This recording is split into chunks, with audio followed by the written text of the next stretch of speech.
Well, we're coming up on one of my favorite holidays, and that is Independence Day, or many call July 4th or the 4th of July. It's one of my favorite holidays, not because of necessarily how we celebrate as Americans, but it's one of my favorite holidays because of what we celebrate.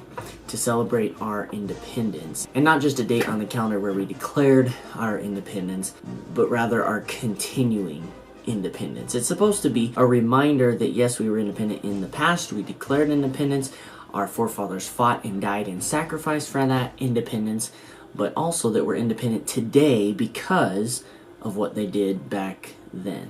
One thing though that I would like to see change, and perhaps you would say, well, you're just nitpicking, that's fine. One thing I would like to see change is people calling it Independence Day instead of July 4th. Or the 4th of July. What are you going to do this 4th of July? Hey, are you going to come over for the barbecue on the 4th of July?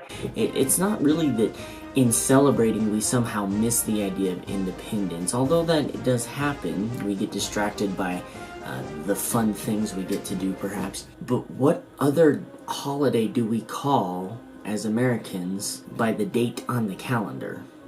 We don't say, on the 25th of December, we will open a lot of presents. And before that, there's that one third Thursday in November. I think we're supposed to be thankful, but you should come over and eat.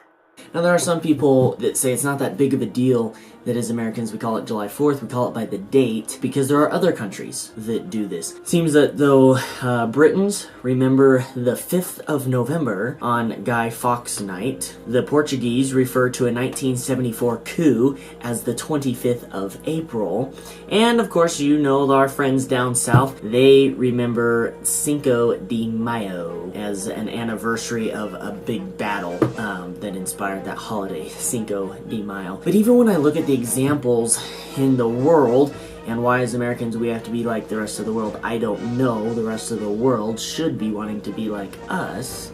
But why we have to be like the rest of the world baffles me. Especially when I look at the significance of the holidays that are shown as examples of why it's okay to call a holiday by just the date on the calendar. The examples given are nowhere near the significance of what we celebrate on Independence Day. So why is it okay for us to call it July 4th? Now I understand that they're just words, I get that, but words mean things. Do we lose any of the significance in understanding that this is Independence Day? And yet another thing that I find even more intriguing about this is that really the day should be July 2nd. So if we're really interested in just the date, the number, the July 4 or the July 2nd, we should be calling it July 2nd. July 2nd should be the actual date that is Independence Day. That is when the Continental Congress declared our independence from England. But have we lost the idea that we are celebrating of our independence? If we lose that idea in celebrating our independence in the past, it will not be as important to us in the present. And thus it won't be as important to our children in the future. This whole idea of American independence is what we celebrate on July 4th. And the idea of independence is far more significant than the date. Have a good Independence Day, and how about this year we call it what we are celebrating? Independence.